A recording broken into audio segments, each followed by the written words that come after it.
world's changing. And you are right in the center of it. I don't know what's ahead, but all bets are off.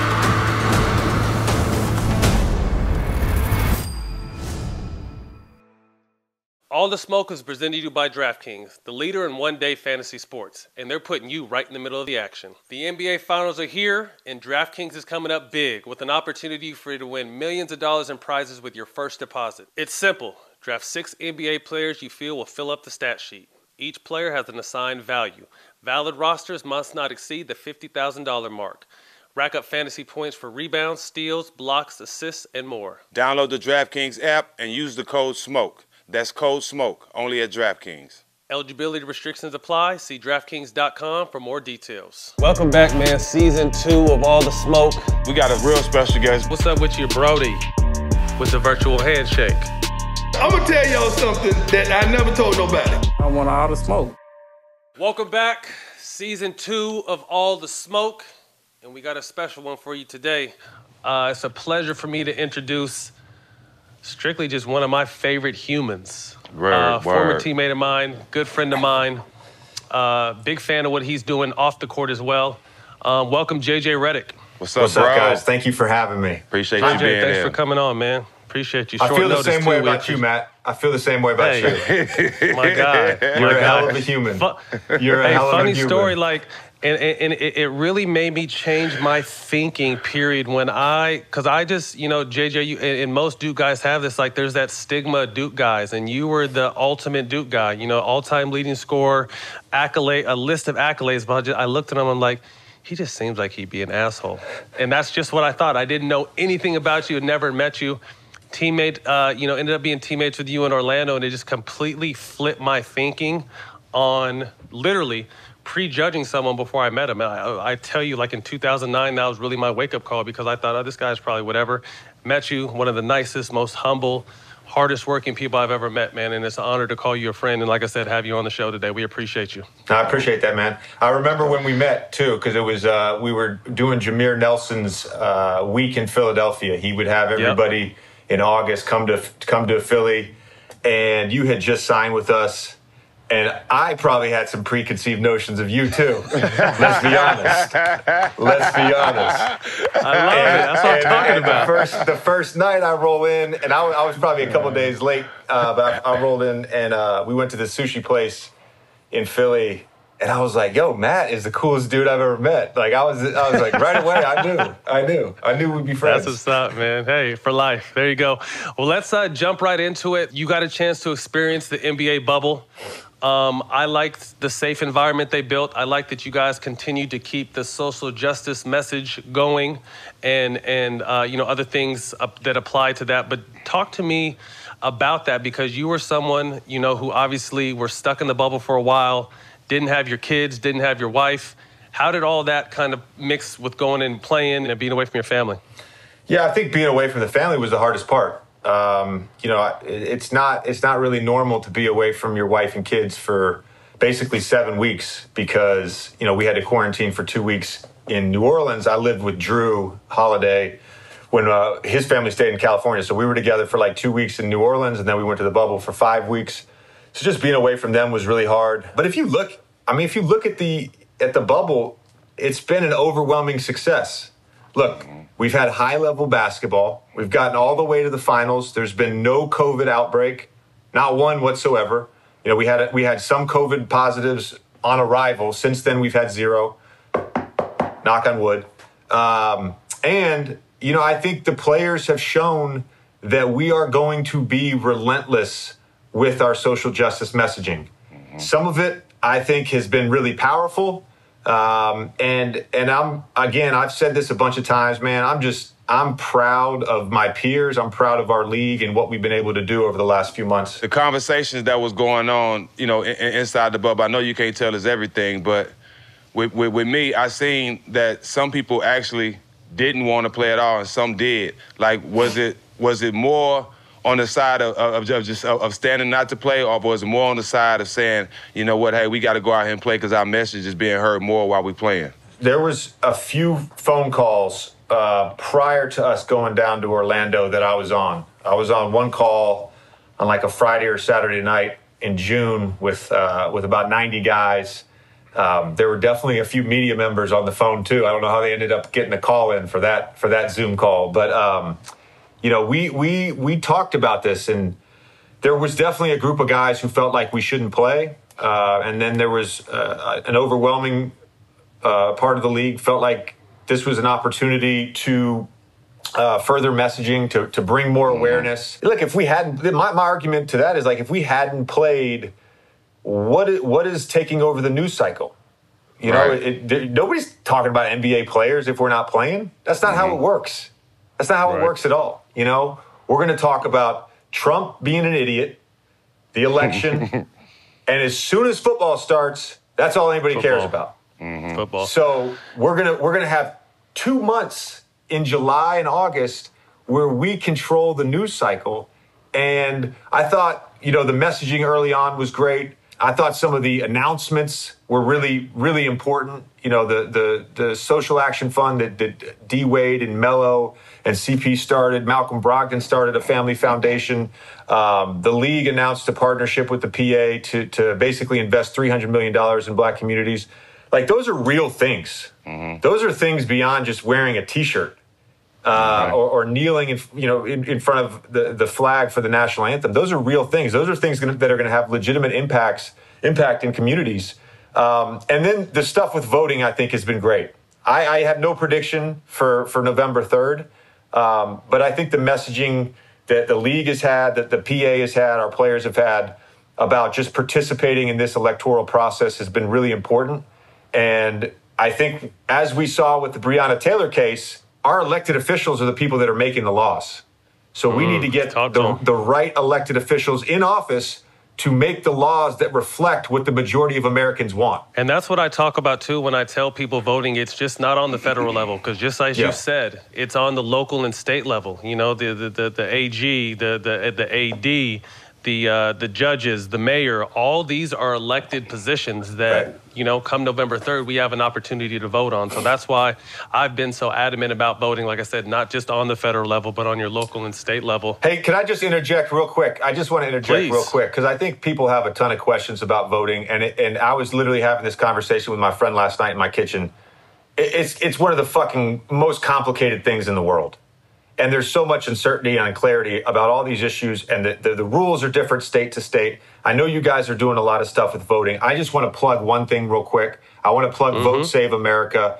VoteSaveAmerica.com/register. There's information on all 50 states. It's a 2 to 3 minute process to answer any questions you have about voting and to get yourself registered. It's the easiest thing. My wife hadn't been registered since we moved to New York a couple years ago. I wanted to switch where I was registered in New York.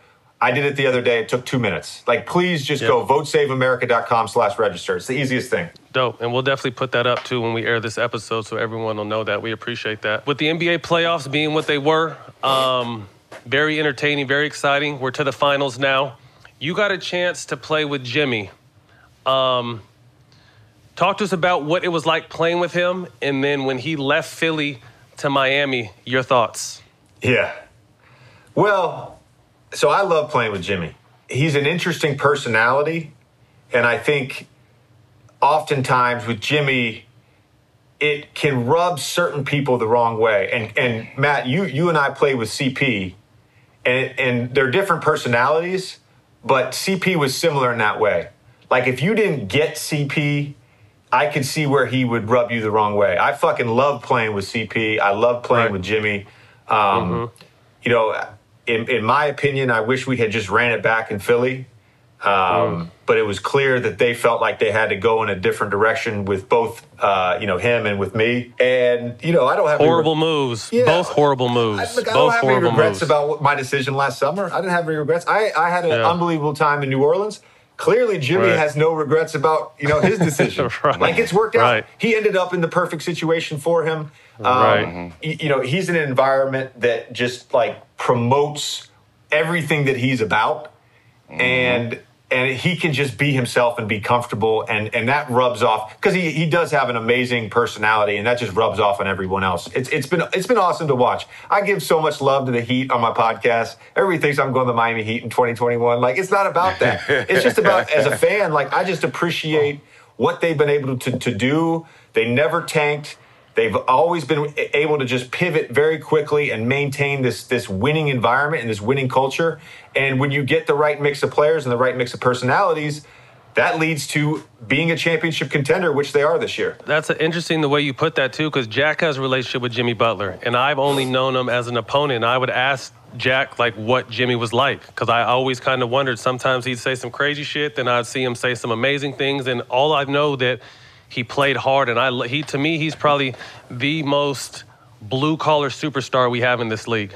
Jack, what's your relationship with Jimmy? That goes back to Houston? Yeah, me being a little older and him watching me and me making it, he kind of looked up to me a little bit to the point where we got to the league. And I was kind of a mentor to him because our attitudes and where we approach the game is the same. A lot of people didn't understand me. They said I was this and I was that, but one thing they couldn't say is I couldn't play basketball. And that was what me and Jimmy was said we had similar. We both loved the game. We both played with a lot of passion. And I see a lot of myself in Jimmy. Jimmy's just way more stronger, way more athletic than me. But, the way we approach the game is what we had in common. And it brought us to the point where we have like a brotherhood now. We talk all the time. And I'm one of his biggest fans.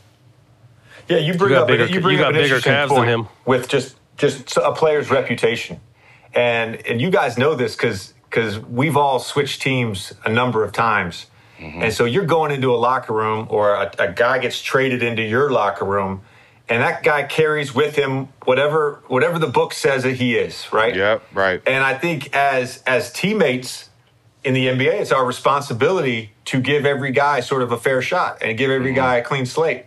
Yeah. And I've tried to do that throughout my career. I'm glad Matt gave me a chance back at 09. I'm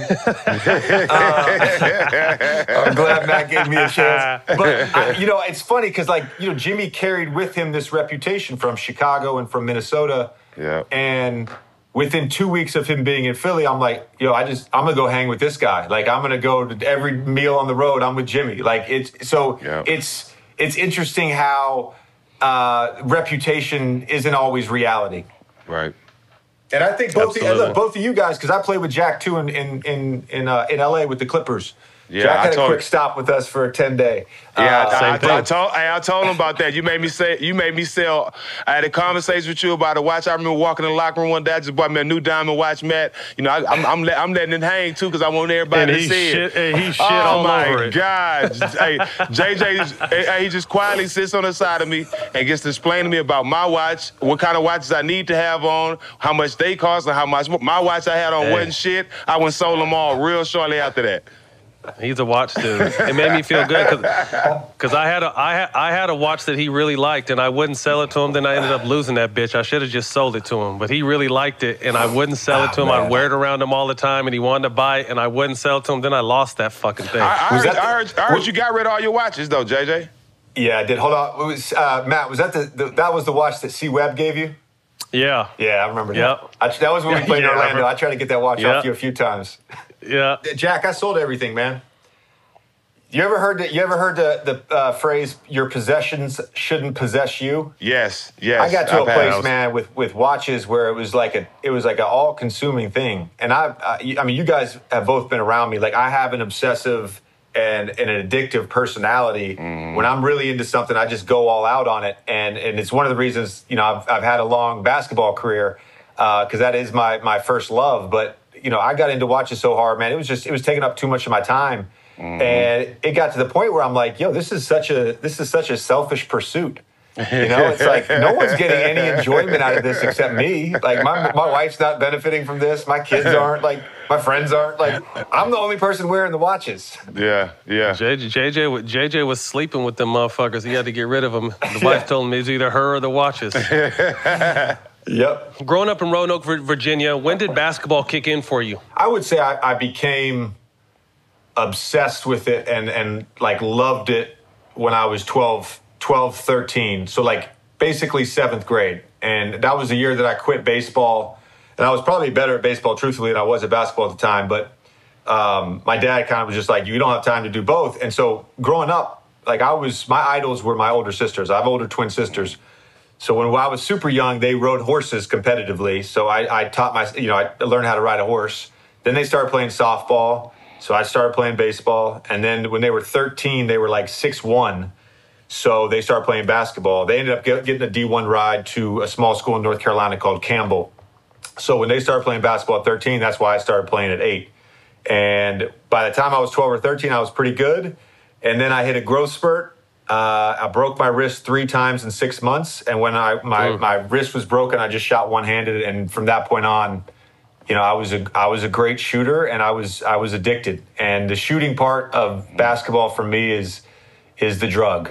I mean, seeing that ball go through the hoop, it's the drug. Absolutely. Obviously, a very decorated high school career, McDonald's All-American, state champion, scored 43 points in the championship game. Those are your Al Bundy days. Recruited, you ended up choosing Duke. What was it about Duke that spoke right to you? What, my Al Bundy days? When he reminisces about his polk high days.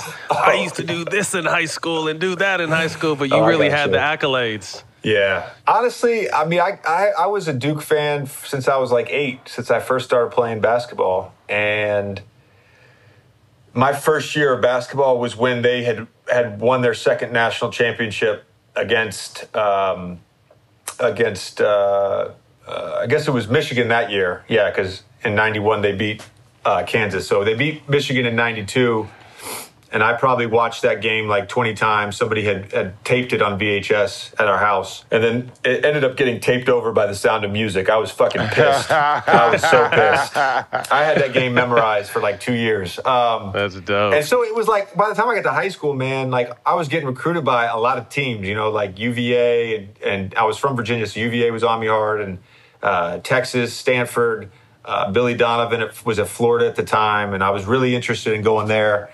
But it was always a situation where if Coach K and Duke had made me an offer, like I was going to go there. It was the hardest part for me was saying no to UVA, because I did feel some sense of loyalty. My family had lived in Charlottesville for a few years before we moved to Roanoke, and I had some friends that were going to go to UVA. My best friend in high school was going to go play baseball and football there, so. That was the hardest part, was just saying no to them. But going to Duke was the dream come true. I didn't really bat an eye. It was like, you have a chance to come. Here's your offer. And then like 3 days later, I called Coach K and I said, all right, I'm coming. That's dope. I mean, with the rich history at Duke, with all the All-Americans and NBA players they turned out, 2-time ACC Player of the Year, all-time Duke leading scorer. What was your experience like there? And tell us about Coach K and what it was like playing with him, and what did you learn from him? I feel like I had 2 chapters of my Duke career, and it was my freshman and sophomore year and my junior and senior year. And my first chapter was really hard. This was the chapter that made Matt Barnes think I was an asshole, and most of America thought I was an asshole.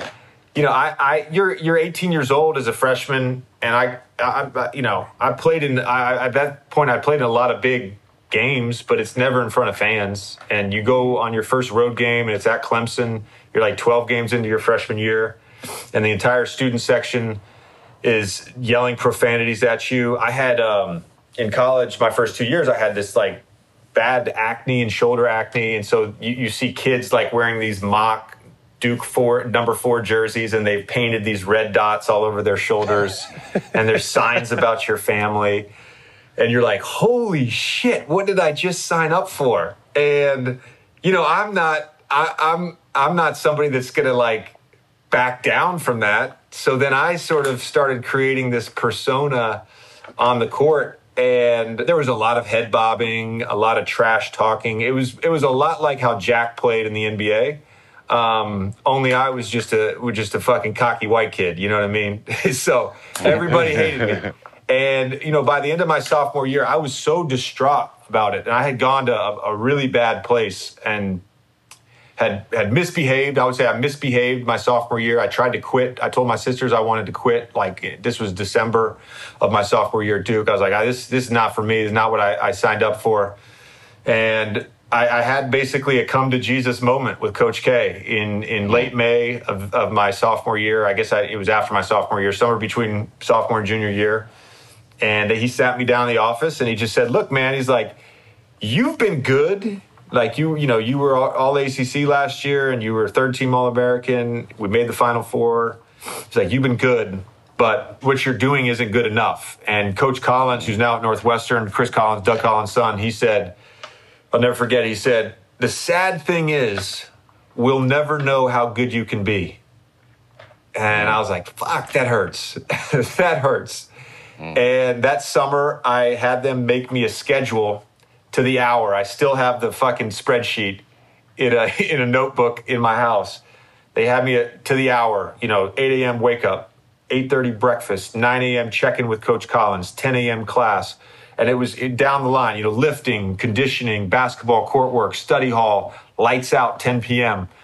And I had to carry a jug of water around the entire summer. I had to have like a gallon jug of water with me at all times. Was that to replace the beer? Yes, it was to replace the beer, 100%. If you guys want to know stories, I feel like this is the type of podcast where I tell stories about my sophomore year. But so as I'm walking around campus with a jug of water. So I did that all summer. They didn't let me play USA basketball. They're like, we want you here. We want you in our environment.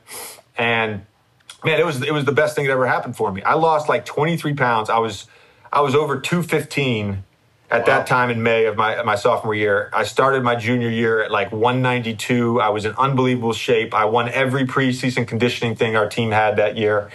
And I got National Player of the Year my junior year and ACC Player of the Year. We were undermanned squad. We ended up getting a number 1 seed in the NCAA tournament. We won the ACC championship, lost in the Sweet 16. Like it was absolutely, that year was the turning point of my life. And it was all that jug of fucking water. That's all it was. Hey, what was the NC and Duke rivalry like? Oh my gosh, I'm gonna mix two stories here. I'm gonna mix two topics. I know Matt wants to hear some stories. So the Duke UNC rivalry was crazy. There was nothing else like it. And growing up a Duke fan, you have such an appreciation for that rivalry. And my first time playing it was a Duke game at home against UNC my freshman year, and the crowd was just different. The buzz, the energy was just different. And looking back, it feels like a Game 7 of a playoff game, and that's what a Duke UNC game feels like. My sophomore year, we're winning. We're going to win the ACC regular season. We're the number 1 team in the country. Us and UConn, we're basically number 1 or number 2 the whole season. So we're going to win the ACC, and it's the night before the Duke UNC game, and it's game days there. So they got like the whole setup out in Shesheskyville. They got all the tents out there. Oh, it's popping. So I'm in my dorm room on West Campus, and I have a few friends over. We have a few beers or whatever, and so we get the idea that we should go down to Shesheskyville because that's where the party is tonight. This was a Friday night. It was a Saturday night game. So we go down there, and like I ended up playing beer pong with UNC fans. My roommate's running through Shesheskyville, screaming at people, waking them up, making them take shots of Captain Morgan's. Oh, my goodness. This is pre-cell phones with cameras, This is pre-social media. Like, I would have got, like, looking back, like, I would have got kicked off the team. I would have been a rap. It would have been a rap. Right. How did you play in that game, though? How did you play in that game that night, next night? Not great in the first half. Not great in the first half. But I had a good second half. I ended up with 15 points. And made the game-winning defensive play, believe it or not. Oh, nice. I stripped Rashad McCants and then dove on a loose ball, got fouled, and hit the game-clinching free throws. Before we transition to the NBA, I wanted to touch on something because you faced it, starting in college, and that's just the heckling you received. And I'm sure some of it you heard, white boy this, white boy that, and I know you heard it a lot in the NBA. And you were someone when I talked about when this Montrezl Harrell and Luka thing came up, when he said something about bitch-ass white boy, and I was one to say that that's very commonly said. It's said a lot. You've probably been called worse. Yeah. What was your thought when that happened? Because I know you're someone that took a lot of it. You know what I mean? Yeah. And we used to mess around with you in the locker room and, say you had black in you and all kinds of different things. So I just wanted to get a perspective, your perspective on that, because there were so many different takes, and obviously we're in a heightened sense of, awareness of what's going on in the culture in the country right now. But what was your take on that? JJ wanted that shit. He wanted that shit. He welcomed it. He welcomed it. Yeah, he welcomed it. Yeah. I told you, JJ's got black in it, but go ahead, JJ. No, look, when you play high-level basketball, and you can go back to AAU when I was 12 years old, I'm a white guy playing a black guy's sport. Like, that's reality. There's nothing racist about that. The majority of great players in the NBA are black, okay? The majority of great players in college are black. The majority of great players in AAU are black. I was one of the few white dudes on my AAU teams. Being called a bitch-ass white boy is something that I've heard since I was like 12 or 13. I laughed when Montrez said it. I was like, oh, shit. I thought it was hilarious. But I also get we are in a time. It's a different time, right? We are in a time right now where everything is exposed, and every little thing that's said is just so raw, and the emotions are so high. So you take out the timing, and I don't think it's that big of a deal. But I understood the reaction to it, whether it was talking heads or people on social media making a big deal of it. I understand, but I just don't think there's reverse racism. I just don't think that exists. You can't say there's reverse racism towards white people. Like, white people in this country have controlled and dominated this country for 400 years. There's no reverse racism. It doesn't exist. It doesn't exist. So I would say it's just normal on a basketball court. Like, to call somebody a white, stupid white boy or bitch ass white boy or punk ass white boy, it's just normal. I've heard someone call you a bitch ass nigga, so I was one I wondered if that's what he would have said. I've heard it. I wondered if that's what Montrez would have said. Would people have tripped out if he said that to Luka instead of calling him a bitch ass white? Because like I said, I used JJ in this example when I was arguing, because I didn't hear JJ called everything. You know what I mean? And JJ shrugged it off, whether it bothered him or not. I never knew it. He shrugged it off. We always had running jokes that JJ had black in him, all this kind of stuff. So I was interesting for me. I knew when we finally got a chance to have a conversation about it, I wanted your perspective, because as I thought, just like I didn't think it was that big of a deal, but obviously the time and everything is about timing. I think, and you guys have dealt with this too in your life, words definitely have power. Yes. I would say, as athletes, we live in a high-pressure environment constantly. We deal with performance anxiety constantly. We deal with ridicule and critique constantly. And so we're constantly barraged with words. Mm-hmm. And you do grow an insensitivity in some ways to the words that are being said to you. And so the Duke experience for me, you can't say, someone has said something to me or one of my family members, you can't say anything else. There's no other words you can use to talk to me. Now, when you talk about specifically the N-word, right, and the use of that, that's where it's it's all kind of off limits to white people. Let's be honest. That's not a word that ever should come out of any white person's mouth. That's not a word in the vocabulary. Right. So that's where it's there's certain words that carry more weight, and that's one of those words. Hey, but I have to say this though, and me being a real one, where I grew up and some of the places I hang around, it's some white people that grew up and have the same struggles, grow up with the same problems that black people grow up in, where they become family. And I've heard some white people address black people like that because they're comfortable like that, and they've endured the same struggles growing up. You know what I'm saying? And some of those black people rely on some white people that they grew up with more than they can rely on their whole family. So I've heard some white people say, "What's up, my nigga?" to people that they are related to. You know what I'm saying? But you have to come from these areas to understand that without thinking it's some racist shit. I think to me that's a case-by-case, situation-by-situation experience, because in similar ways I've heard white people say it and get a pass and be okay with it. But overall, I definitely agree with you, JJ. It's not something that should be in a white person's vocabulary, but Matt, you and I, we had a teammate with the Clippers who used to try to get me to say it to him, and I'd be like, "Nah, man, I'm not saying that shit, nah," because we're brothers, yeah, okay, me and you are cool, but I say that to you around the wrong person, That word carries a lot of weight. Yes, someone might slap the shit out of you. You gotta watch it. JJ's sick, Fuck man. out of here, man. He tried to Fuck out of here. Hey, DeAndre was trying to set him up. Watch out. Trying to set me up, man. Fuck DJ. Hey, I'm not surprised. I'm not surprised who that was either. JJ, 11th pick in the draft in 2006, someone who was a college star, comes into the league, scrapping and fighting for every minute possible. Year 3, you guys run into LeBron. You guys knock out the Celtics minus KG, knock out the reigning MVP, LeBron James, and face Kobe and the Lakers in the finals. What was that like, being on that stage and only your 3rd year removed from college? Man, some of the best memories of my career, to be honest with you. And that playoff run was really the turning point in my career, because I came out of college with a lot of confidence, and I got punched in the mouth my first 2 years. I really got punched in the mouth. And to the point where, that summer between my 2nd and 3rd year, I had to reshape my body. I had to basically redo my sophomore to junior year back at Duke all over again. And at that point, it was about survival, and it was about sticking in the league. And I remember having conversations with my agent that summer, like, what would be options in Europe? Like, how does it work in Russia? You know what I mean? How does it work in Russia? Can I get a 3-year deal?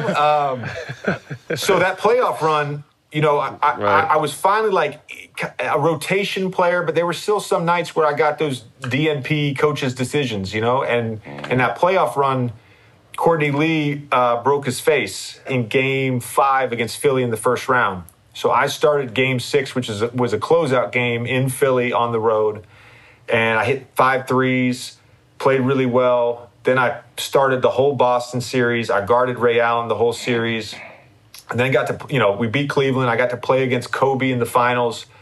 So, that to me gave me all the confidence. Like, I belonged in the NBA. I remember distinctly, like, feeling in the Boston series, like, okay, like, this is it. Like, this is what I've been after for 3 years. We're in Boston, and KG was hurt, and he's fucking screaming at me the whole game, just obscenities from the bench. And I'm like, this is what I want. This is what I want. Right. I don't want to be all the way over there on the other bench, in a suit like I was for most of my first 2 years. So that playoff run was life-changing for me. And truthfully, like, we all have Kobe stories, and I have a couple, like, more personal ones. But when I'm like 80, hopefully I'm still alive, but when I'm like 80, I'm going to tell my grandkids, like, I guarded Kobe Bryant in the NBA Finals.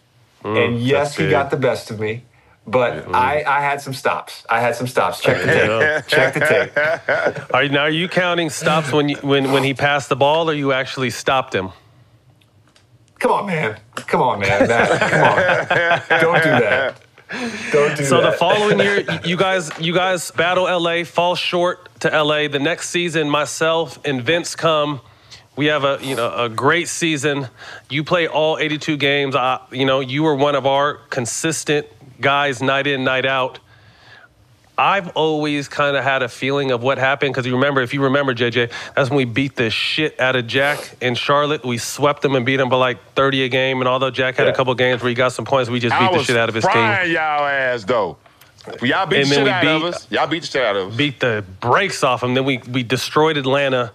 And then, correct me if I'm wrong, didn't we go into the Eastern Conference Finals and Stan was on some shit like, this is a very, veteran-driven team. We're going to have to switch a little bit of the offense up and completely fucking give our offense a facelift? Or was I just smoking too much weed back then? Yeah, I think you've always been smoking too much weed. So, first of all, Game 4 of the Charlotte series, we're up 3-0, keep in mind. And it's like the second quarter, and Jack makes a 3, and he's like, I'm still here. I'm still fucking here. Going back down the court. I'm like, man, your ass is about to get swept, man. Shut up. Jack, come on, man. You guys had no chance. All right, anyways. He's right. He's 100% right, too. He's 100% right. That's funny as hell. I thought 2010 truthfully was the best team that that was the best team I played on in the NBA. Even though we made the finals in 2009, our 2010 team was the best team I played on in the NBA. Loaded, man. Most games I've won in the NBA. We had a stretch where we were 33-8 to end the season, and then we went 8-0 in the playoffs. So we're going into that Boston series on a 41-8 run, beating the shit out of people. And I think, as oftentimes happen with really, really smart coaches and really detail-oriented coaches, is that they can get ahead of themselves. So it was almost like Stan adjusted before the adjustment needed to be made. Before we had to. Yeah. Because then we beat him. We in the season series, we beat them 3-1, right? Yeah. If I'm not mistaken. Yeah. So we played well against them. Yeah. And so it was, Tibbs was the defensive coordinator. It was all that strong side stuff, guy at the nail, weak side pulling all the way over. And Stan just felt like it wasn't in our best interest to run like a steady diet of high pick and rolls. So it wasn't that we were running like motion, but it was just more like side-to-side stuff. And looking back, like that's how everybody plays now, but it was like an adjustment on the fly that we had to make. And it just, I don't necessarily think that it fit all of our personnel, if that makes sense. Like for me, it was great because I was like, I don't want to get in a wrestling match with Tony Allen, in a half-court setting. But if you get me on the move and the ball's moving, okay, now I can attack a closeout and make a play. Right. So it was a great series for me, but I think for a lot of our guys, we hadn't played that way the whole year. So we get down 3-0, we win a couple games, and then we lose in Game 6. And, Matt, I know you ended up winning one in Golden State, but it's like, for me, I didn't realize that was going to be my, 10 years later, that was my last chance. That's my last real chance that I've had. I'm under the assumption we'll be back next year. I think we had the best team in the league this year. We'll be back next year. And then LeBron and Chris Bosh and D-Wade go to Miami. And then as they're transitioning out, all of a sudden the Warriors come along. And so it's like those 2 years in Orlando where we had a legit chance to win, that was our window. That window closed fast. Gone. That window, it closed fast. Closed really fast. That I always say that was one of the most talented teams. We had a legit 10 guys that were ready to go to battle, to war anytime. We were too deep at every position. Stan was one of the best X and O's coaches I ever had, but I always felt like, and I remember when Shaq would say he would panic and get nervous, and I think you put it more elegantly. Obviously, I think he overthought the situation. We were adjusting before we even got into the situation. You know what I mean? We had success against them in the regular season, and we overthought our situation. And the one thing I would say though, Stan, there's no perfect coach. I think Stan probably had a bigger impact on my career than any coach I've played for.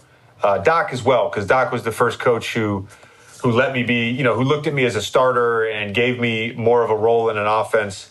But Stan, probably the best coach that I played for in the NBA, and I hate that Shaq had to say that about him, or that we have to sit here and talk about this, because I always felt like in a playoff series, I felt like Stan was going to get us a win. Like he was going super smart. He was going to make an adjustment or come up with a game plan in Game 3 or Game 4, or even steal one in Game 1. Like I'm gonna do this, and they're not expecting it.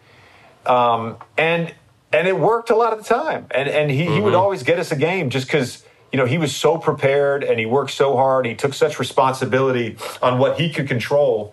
And he was great for that. His attention to detail, I've second to none as far as coaches. He was, only thing I didn't like about Stan was our fucking taped shoot-arounds with knee pads. I'm like, damn, Stan, we can't cruise. We have real, we were taped with knee pads and shoot-around. It was unbelievable. Hey, JJ, what was Matt like as a teammate? Matt's just the same guy I'm talking to right now. This is what I was talking earlier about, reputation. When people ask me, who are the best teammates you've had in your career? I'm like, well, Matt Barnes is definitely one of them. He was a great teammate. I think, I saw this in Orlando, but it was a different group. When I got to LA, the way that him and DJ brought everybody together, if you were the 15th guy on that team, you felt like you were part of that team. There was no status on the team playing or status in the locker room. They just had an amazing way of making every guy on that team feel special. And that was, I mean, that's rare, man. That just doesn't happen a ton in the NBA. And truthfully, like, that was a lesson that I learned. And I've taken that with me now as I've gotten older and I've done the mentor thing. Like, it's important to just involve everybody because, we get so caught up throughout a season, like, about what's going on with me. I'm playing well. I'm playing bad, whatever. And you got to keep in mind, like, there's 3 or 4 guys every night that leave that arena pissed. Yeah. Pissed. Because they didn't play or they were in a suit or, they got their run in the first half but didn't get their run in the second half. And so, doing the check-in with those guys, man, is important. And I think DJ and Matt were always great about that. We've seen how important Dwight Howard has been throughout these playoffs for the Lakers. I think for the whole season. I said at the beginning of the season when the Lakers signed Dwight, I think this was his make-or-break season. He could be done after this season if he didn't come with the right mindset. But I thought if he came with the right mindset, he'd be a huge asset for the Lakers, and he's come with the right mindset. Yeah. What have you seen from Dwight now, and can you just remind people, because how fast they forget, how fucking amazing Dwight Howard was when you played with him in Orlando? First ballot Hall of Famer. Yes, no question. Easy. Should have won the MVP in 2011. It was the year after you left, Matt. But He should have won. The year Derrick Rose won it. Great story. And they were the number 1 seed. Great story. But Dwight was the most valuable person in basketball that year. He should have won MVP. Yeah, he dominated.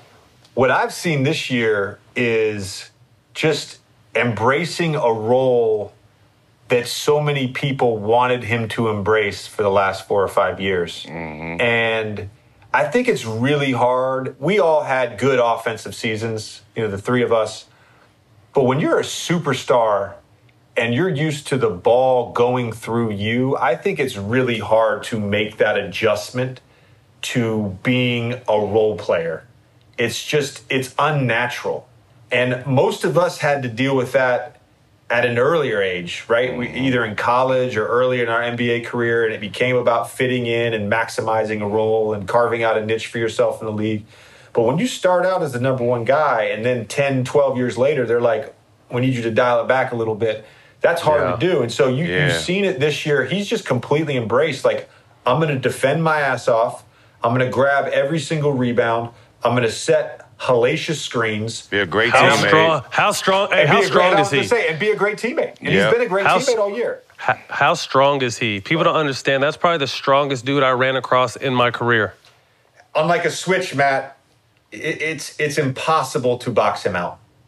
Yeah, it's impossible. And he literally will toss people aside like a rag doll. It's ridiculous. I remember one time, in Toronto, I think me, Vince, Jameer, and Rashad, he was shooting balls from half court like it was nothing. He was sitting down, and he was just doing something. We tried to jump him. When I tell you he threw all of us off like I throw the twins and Ashton off me, I was like, yo, this is crazy. This dude He's been like that since high school, too. He's been built like that since high school. Superman strong. Yeah. All the Smoke is presented to you by DraftKings, the daily leader in fantasy sports. The NBA Finals are here, and DraftKings is coming up big with an opportunity for you to win millions of dollars in prizes with your first deposit. Stak, what players you like in the finals? Man, of course, I'm going with the heavy hitters, man. I'm going with AD, Braun, Bam, and Jimmy Butler, of course. That's solid. I'm going to round that out with guys like Tyler Hero, Duncan Robinson, Jay Crowder, Kyle Kuzma, and possibly Alex Caruso. But it's simple for you guys at home. Pick 6 NBA players you feel will fill up the stat sheet. Each player has an assigned value. Valid rosters must not exceed the $50,000 mark. Rack up fantasy points for rebounds, steals, blocks, assists, and more. Build one of the best NBA squads you can in one of DraftKings' daily fantasy contests. Download the app, use code SMOKE. That's right, code SMOKE. Eligibility restrictions apply. See DraftKings.com for more details. Jack had a family emergency he had to tend to. JJ, it's me and you for the rest of the way. Let's pick off where we left off. I'm going to read some stuff to you just kind of about your career up to going from Milwaukee to the Clippers. So 2009 NBA Finals, lost to the Lakers. 2010, lose to Boston in the Eastern Finals. First round, 2011, lost to Atlanta. Second round, 2012, lose to Indiana. 13, Orlando goes into a rebuilding mode. You get traded to Milwaukee. What was it like for the first time in your career being traded? It was an eye-opening experience. I think every player, when they get drafted, they think they're going to be in one place their whole career, but that works out for like less than 1% of all players. Right. There's the rare Nick Collison or Udonis Haslem of the world, but for the most part, even superstars, they move on. LeBron's played for basically four teams, so it's like it's really. It was unrealistic. So I look back and I'm like, man, I was there 7 years. That's a long time to be in one place. That's a long run. And absolutely. When that rebuild first happened, like it was hard for me because, I was so used to winning and so used to a certain way that Stan had done things. And with the young coach, with Jacques Vaughn, who, by the way, let me play. Like, it was the greatest thing that happened to me. Looking back, and a young team, we weren't going anywhere. But I had said to Rob Hennigan, I had said, like, look, I'm happy, I'm comfortable in Orlando. My wife's happy in Orlando. She grew up in Florida. Her family lives here, so like I'm cool being re-signing and coming back for the rebuild. I was a little shocked that I got traded. And I knew that it was a possibility, but like there were multiple times where like my agent had been like, "Yo, you're good, man. Deal's off, like this deal's off, like you're not going to get traded." And so, it was a situation where we're in Dallas the day of the deadline. We're flying to Memphis and we pull up to the airport, to the tarmac. Everybody starts getting off the bus. And Jacques was like, hang back. And he was like, me, Gustavo Ayon, Ish Smith, Josh McRoberts. And I think there was one other guy that was in a separate deal. So it was like 5 of us just hanging in the back. So I'm like trying to call my agent, and he's like, "Yo, I think maybe this Milwaukee thing is back on." And then Rob Hennigan called me at like 2:59. Deadline was at 3 p.m. He called me like 2:59. It was like, "Hey man, I just want to keep you in the loop. We've traded you to Milwaukee or whatever." And I was truthfully, I was emotional, man, because Jameer was up there on the plane. And so many people, all the support staff, everybody that I'd spent 7 years with, Joe Rogowski and all these people that I'd spent 7 years with. And it was a tough day. But, I woke up the next day and I'm like, all right, I'm going to make the most of the Milwaukee situation. I had no idea sort of what I was walking into in that Milwaukee situation. But it all ended up working out because of that trade, I got a chance to really be a free agent. And Doc ended up getting traded as well to LA, and it was just a perfect confluence of events that allowed me to get to at the time just a perfect spot for me. Like it worked out perfectly. So after leaving Milwaukee, you head to the Clippers. I get there a year before you. We have a very talented bunch. Doc comes in. You come in. You came in the same year as Doc, right? Yeah. About 2 weeks after him. Right. So we have to me. Now, this is another team that I felt had the talent to win a championship. Yeah. Several reasons why we didn't. But what was it like coming to LA? So 7 years with Orlando, which you felt like could be home for the rest of your career. Out of the blue, go to Milwaukee, which is a tough place to go. And now you're traded to LA. Man. Milwaukee, don't shit on Milwaukee. I'm not shitting on them. I just said it was tough. It's not even close to the top 5 worst NBA cities. Don't. It's not? No. Who would you put in front? Oh, well, let's talk about this, Rick. Who would you put? What cities are worse than Milwaukee? I'm confused. Because to me, they're up there. I won't put you on the spot like that. So anyway, man, you land in LA, and like you said, Doc was someone who empowered you as a player. Like you were one of our key pieces on the offensive end. What was it like being a part of, obviously, the Clipper franchise that hadn't had much success up to that point, and coming in, establishing yourself as a go-to guy for our team? No, it was amazing. It was like an amazing part of my career because I was in my prime athletically. I was still able to move all the ways I wanted to move, and I was playing with other great players. And the thing that I think gets overlooked about our group in LA was just how smart everybody was. Like we got to the point where we didn't really even ever call plays, like even set plays. It was all like hand signals and eye winks. Read and react. Y'all would bullshit with me about different ways to call 21 when we would call 21, and we'd call it, whatever. We'd call it Chester after Chester Arthur, the 21st president. We'd call it Dion or Prime Time after Deion Sanders. And then one time y'all started calling it Savage. And I had no idea what y'all were talking about. And you were like, 21 Savage. And I was like, who the fuck is 21 Savage? But no, and it was like, so like the part about that, like the basketball was just great. And off the court, you know, I had both my kids in LA. I grew up a lot. I mean, I went from like a kid to a man in those 4 years. And it was the best. I mean, it was the best 4 years that I could have had. I look back with that with, you know, a ton of love. And my regret, man, is like, we should have won. Like one of those first two, my first 2 years there, like, you know, your last 2 years there, we should have won. We should have won. Like we should have won. I think we were probably as good as anyone in 14. I think there's a chance we could have beat Golden State in 15. You know, as good as they were. Okay. And then, they were young and coming up, like they were kind of. And we had beat them the year before in the playoffs. Yeah, we saw them in our rear view, but we felt like that was our window still. We had maybe a 2 or 3 year window. We felt before it was Golden State's turn because we knew Golden State was coming. We battled in 7 games in the 14th season. And we knew they were on our way. In your opinion, what was it? Because, like you said, our chemistry on the court was incredible at times. Yeah. Our chemistry off the court was even better. You know, the way we all hung out, our wives hung out, our kids hung out. We did stuff as teammates off the court. Like, we really bonded as not only teammates, but friends and brothers. Yeah. But there was something in there that we couldn't get over that hump. In your opinion, what do you think it was?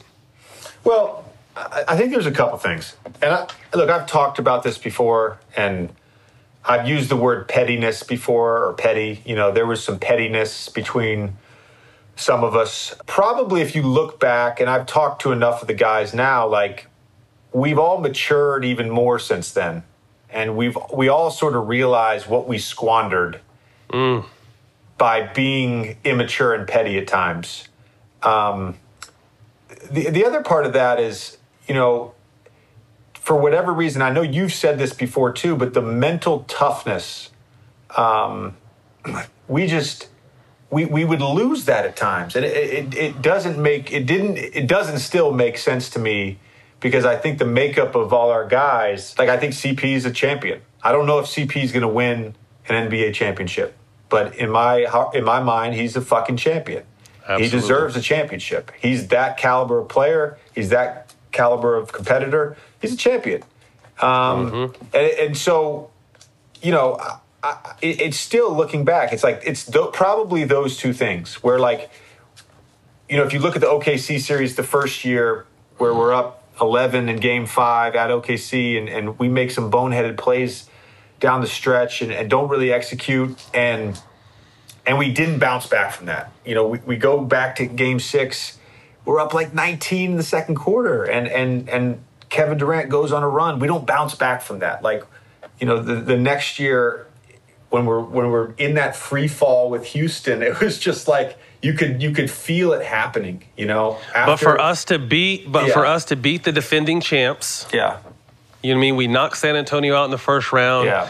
Like, this is our year. I think Clipper fans had the same feeling that year as they had this year. Like, okay, well, shit, this is the year. This is the year that we're going to do it, you know, and I really felt like that. And we get up 3-1 against Houston and not really looking ahead, but we know Golden State is waiting on us. And those have kind of been like, I don't want to say little brothers because it was never that kind of situation, but they were on the rise and we were kind of the last team to knock them out of the playoffs. So we get to that situation. Houston sits James and they make a miraculous comeback, and like I said, it was just a domino effect after that. That game, how many times have you thought about the fourth quarter of that game? And just the different plays that happened. Josh Smith hitting 3 threes and Corey Brewer hitting a couple threes. And the other thing to think about that, and Blake and I talked about this one time, I remember that game 7. I was so tired.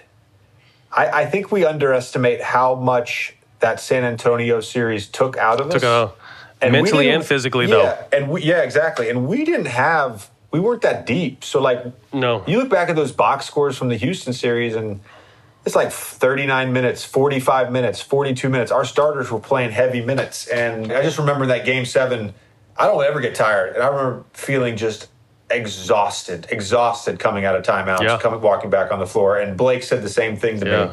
But that, I mean, look, there's no guarantee. I mean, look, it was the Eastern Conference or Western Conference semis. There's no guarantee we beat Golden State, or there's no guarantee we beat, I guess it was Cleveland in the finals. But I certainly think those first 2 years that I was in LA, like those were squandered opportunities. And I think we had the personnel. I think we had the right coaches to get it done. And it just didn't happen, man. It just didn't happen. Were you surprised to see that the Clippers decided to go a different direction with Doc just recently? I was. In some ways, Matt, like I would have been really, as much as you're like jealous of your old team's success at times, you know, you leave a team and there's this period where you're like, man, I really don't want that team to win. You know, I don't want the Clippers to win. You know, this year for me in Philly, I was conflicted at times because I love Joe and Ben, and I love Tobias, and I love Brett, but it was like, do I want them to win a championship without me? No, I'd be pissed. But I got to the point with LA where I'm like, right. Yo, like Doc's the last person there from our group, and you know, I think it would have been really cool. And I know Clipper fans need a championship. Like, they deserve a championship. They've been through so much. They definitely do. And, you know, so yes. I would have been really happy for Doc and for Steve had that happen. And, you know, in many ways, it's a results-based business. And, you know, I thought they were going to at least give Doc one more year and just, you know, play next year with PG and Kawhi and the gang coming back. But, man, it's tough for him, and I'm sure, you know, I know I've been on Hoop Site the last 2 days. I know he's got suitors, and he'll got some big options getting somewhere. And one option is your former team. What was it like? Because I love Philly. I think through management they've taken steps back, starting when they went. You know, they decided to give Tobias, with all due respect, you know, pick Tobias over Jimmy. If that was the case, I don't know. Let go of you. To me, they had a lot of talent and surrounded you with some dead-eye shooters, and that's normally the recipe in the NBA to win a championship. What was it like playing with those two young stars? It was awesome because both of them are so intelligent and competitive. You know, if you look back at how you were night to night at 23, 24, like those guys to me, like, bring it on a consistent basis, and they're fun to be around. I've said this before, but the one consistent in Philly has been personnel in and out. Like, they just have a ton of players that come through there. And so I think, and Joel talked about this on my podcast, like, for him, he's played with, I don't even fucking know at this point, hundreds of teammates, you know? It's just it's a rotating cast. And so I think in the NBA, we don't really value continuity as much as we should. There's no two-man, you know, game like Stockton and Malone that goes on for 15, 16 years. Like, we just don't see that anymore.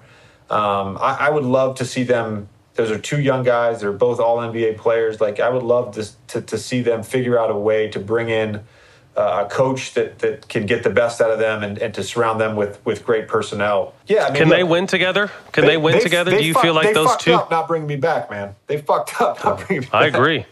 I completely agree. I agree 1,000%, and that's what people like. Like, you're not a star, but you are a glue, consistent guy that knocks down shots, and you need that, especially with those two players. Like, you need someone that's going to give some spacing to the floor, someone that comes in and just does his job night in, night out. And that's why I say I blame a lot of that. It was that Elton Brand that took over as the GM, and he's been making these moves that have kind of been like, hold on, bro, you were a player. Why are you trading away all your shooting? Like, what the fuck are you doing? You're an inactive player. I'm an active player. So I think I would just say, I think they probably realized they needed a little more shooting.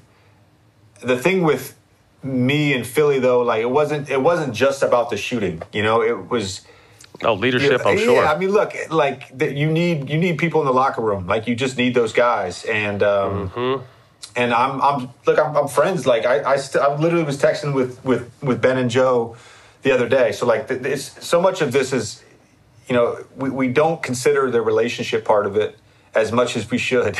And we need to. It's unfortunate, man. And I've said this before. and talking about our days with the Clippers, like it changed after you left. You left after 2015. Like our team wasn't the same. The chemistry wasn't the same. The locker room wasn't the same. And I know you were older at the time, and you got some coin or whatever.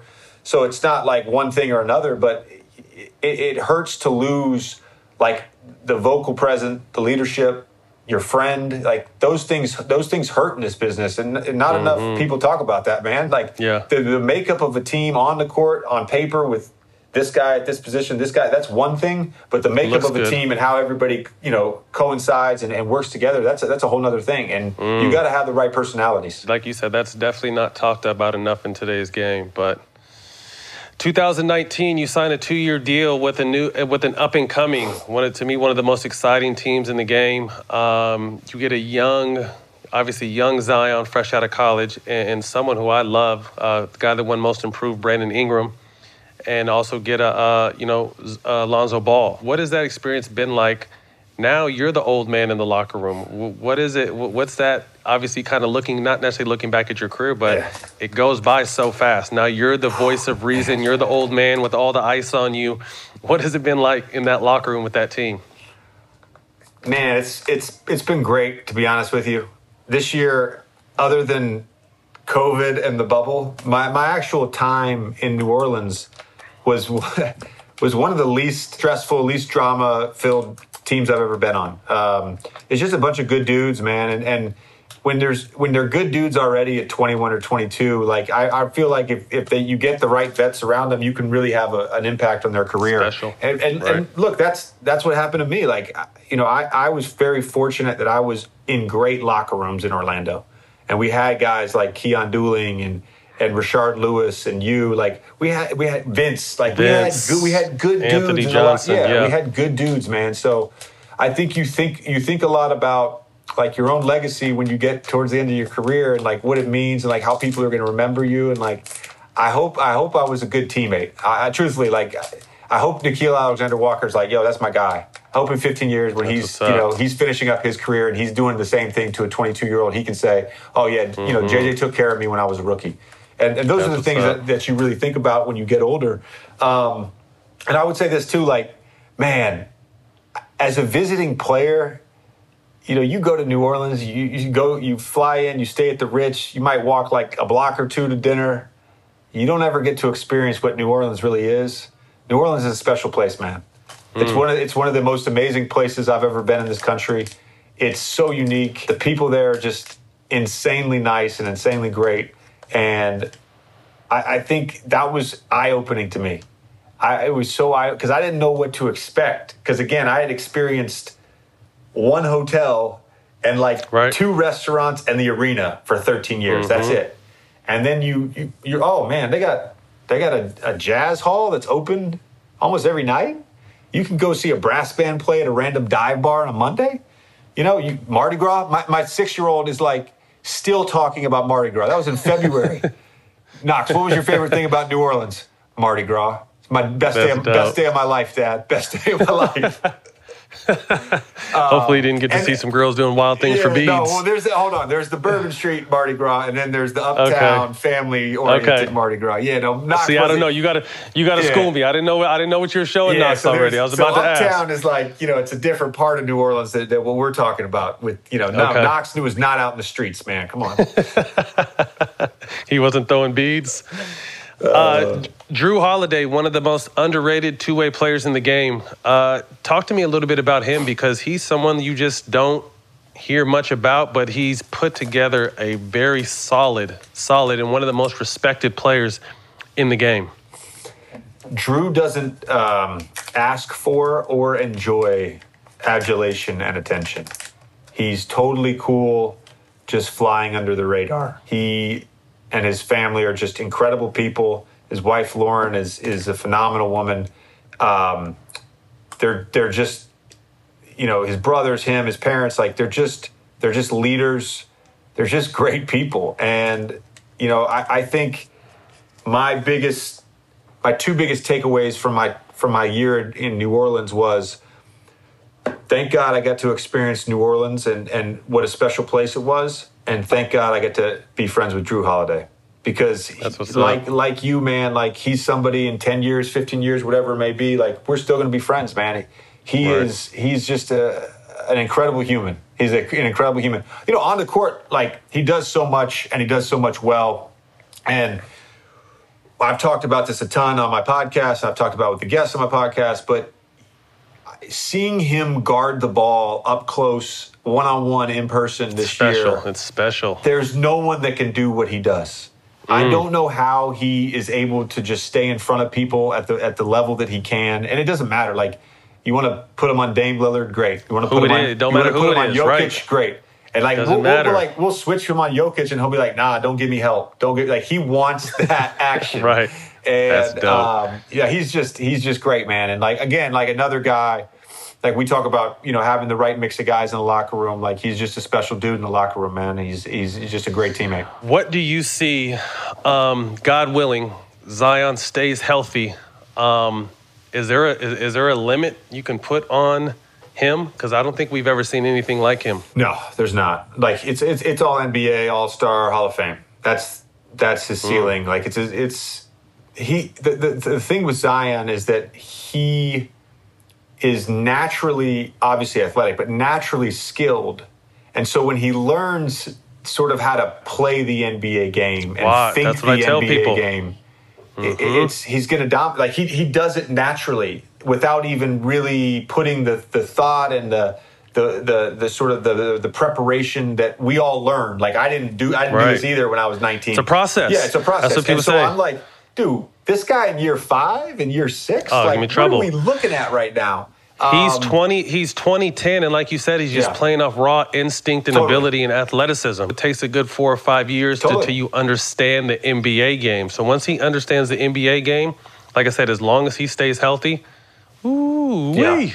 And I saw that this year with B.I. and Brandon. You know, love him. B.I. in his 4th year, Lonzo in his 3rd year. And you could see that development, like where they're thinking the game and where they're learning. Like, oh, this is where my advantage is. I can get away with this almost every night, and let me keep going to that. And so that's like, to me, as much as we talk about skill development, that's where really great players, that's where the development happens, is in thinking the game. And that's what makes one of our teammates, Chris, so great. Like, that's why he can play at the level he can at 35 as an undersized point guard. It's because he's so smart and he thinks the game. Old Man in the 3 podcast. What has that experience been like? Because you started that, you started doing, stepped in the podcast game in 2015, and I didn't even know what a podcast was. I remember you interviewed me, I think, right after I left the Clippers, and I just like, what is this, JJ? And he said, it's a podcast. And like, you've kind of, so you're almost a veteran in the game now. Obviously, just stepping away and starting your own platform, by the way, congratulations. Thank you. After a good run with The Ringer. Yeah. What has that experience been like for you? It's been awesome, man. You know, I started... I guess like almost 5 years ago, you know, with my first podcast with Yahoo, and did 3 years with The Ringer. Obviously, I left on good terms with The Ringer and with Bill. I was very transparent about what we were trying to do in terms of just owning the podcast and owning the IP and owning the platform.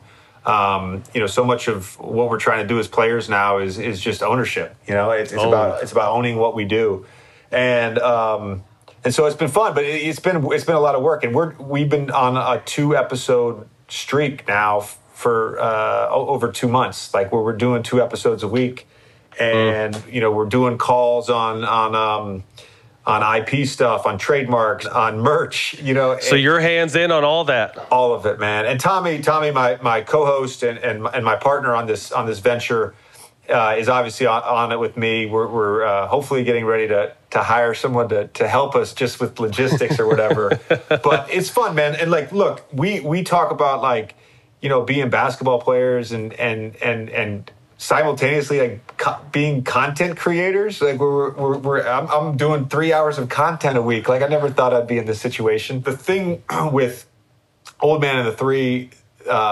Our new podcast, it's been amazing, is just the guests that we've gotten. And so much of what makes a podcast great, you got to be a good host or whatever, but you need great guests. And I think because I'm not traditional media, and this is how you and Jack operate too. Like, because y'all are not traditional media, like Allen Iverson will come on your show, D Wade will come on my show, Kevin Durant will come on my show. Let their walls down, let their guard down. We're releasing an episode tomorrow with Melo, so like these are people that like guys don't necessarily get to hear from other than the post game quote or the stuff that they're putting out on their own, which is all whatever. This is like a real conversation like we just had just now. And that's, I think, what is the most enjoyable thing about podcasting for me is just the long form content.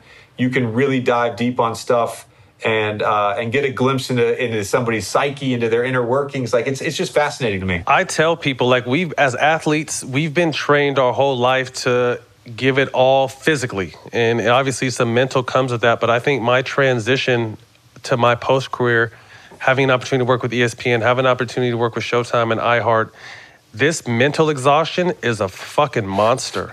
Like, I'm finished after, I have to host a few podcasts or I have to do a bunch of stuff on ESPN. Yeah. And it's a whole different kind of tired. And on top of that, I still got to chase my kids around. You have to do the same thing. Yeah. But it's different. And I have a whole new respect for this lane because I got to do it at the highest level and physically exhaust everything I had in my body as a professional athlete. And now transitioning into this media space, this mental wear down and mental exhaustion is just different. And it'll literally put you to sleep. Like there's done.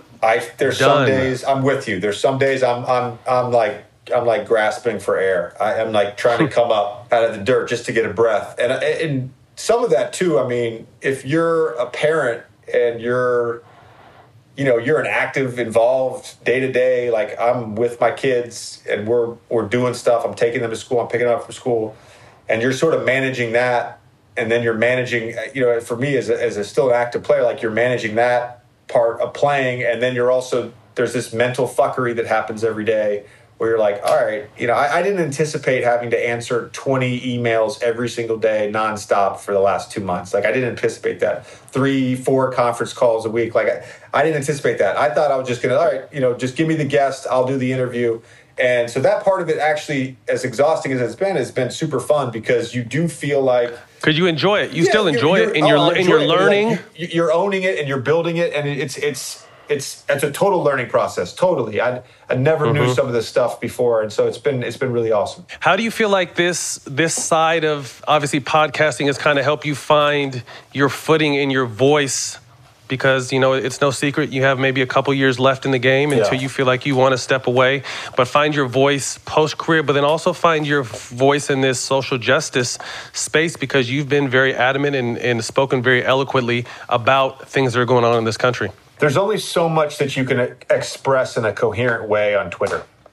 And so allowing or using the podcast, even going back to 2016, when I talked about Colin Kaepernick, I had William C. Roden on, who was a longtime sports columnist for the New York Times, who wrote the book, The $40 Million Slave, talking about professional athletes, like, talked about Kevin Durant leaving the Warriors then, said there was a little bit of the visceral reaction was tinged in some form of anger at a black person taking control and ownership of his career. Still stand by that today. Like, I've used this platform, I think, in a good way, because I like my podcast is not about silly jokes and shit. Like, I'm gonna be dry and sarcastic, and we'll probably have a laugh or two, but like, I want this to be something that you get something out of, that it provides some insight behind the curtain. And absolutely. And when all this stuff started happening, whether it was COVID initially, we talked a ton about COVID. We talked about some of the mandates and being serious about that. Now we're on voting, and so are you. And so it gives you an opportunity to speak out and talk in a coherent way, where Twitter is just a bunch of people shouting at each other. And it's not a real platform. It's just an echo chamber. And so, I think, too, it's like when we had Cuban on the podcast, like I asked him things that he's an independent. He has no party affiliation. And to get his perspective on things, it was great to hear. It was eye-opening. I think that's the thing with the podcast is you can constantly learn. When we had Taylor Rooks on the podcast, she said a couple things that were like, never heard that before. Great. Unbelievable insight. That's dope. Hell yeah. Yeah, so that's what I think I've enjoyed the most about it is just, as basketball players, the best basketball players are students of the game. They're constantly learning. And so as human beings, like, why would we not have that same responsibility? We should be lifelong learners, and the podcast is a great platform to do that. Absolutely. Top 5 shooters of all time. You can include yourself or you cannot include yourself. Steph, Clay, Ray, Reggie, Kyle Korver. Okay. Or where are you? Do you put yourself? I know you don't like talking about yourself. Where do you put yourself? Are you top 10 in your opinion? Yeah, I mean, look, you talk about efficiency and volume. I'm top 10. Yes, I'm top 10. Okay. I like that. Your dream starting lineup with players you've played with over your career? Tough. So all prime, like prime Chris Paul. Yes, prime everybody. Okay, so prime Chris Paul, prime Vince Carter. Ooh. Prime Blake Griffin. Ooh. Prime Dwight. Yeah, that's tough. The Dwight or Joe argument's tough.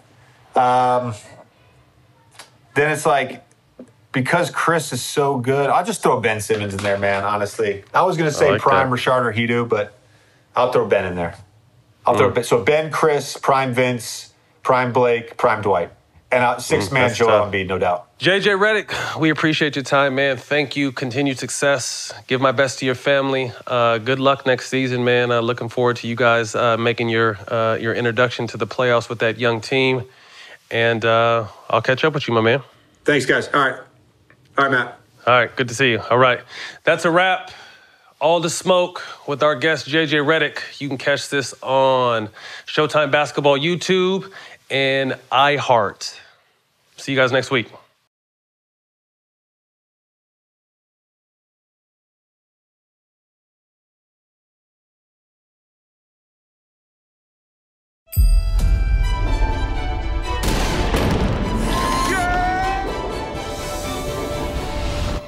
Are you in?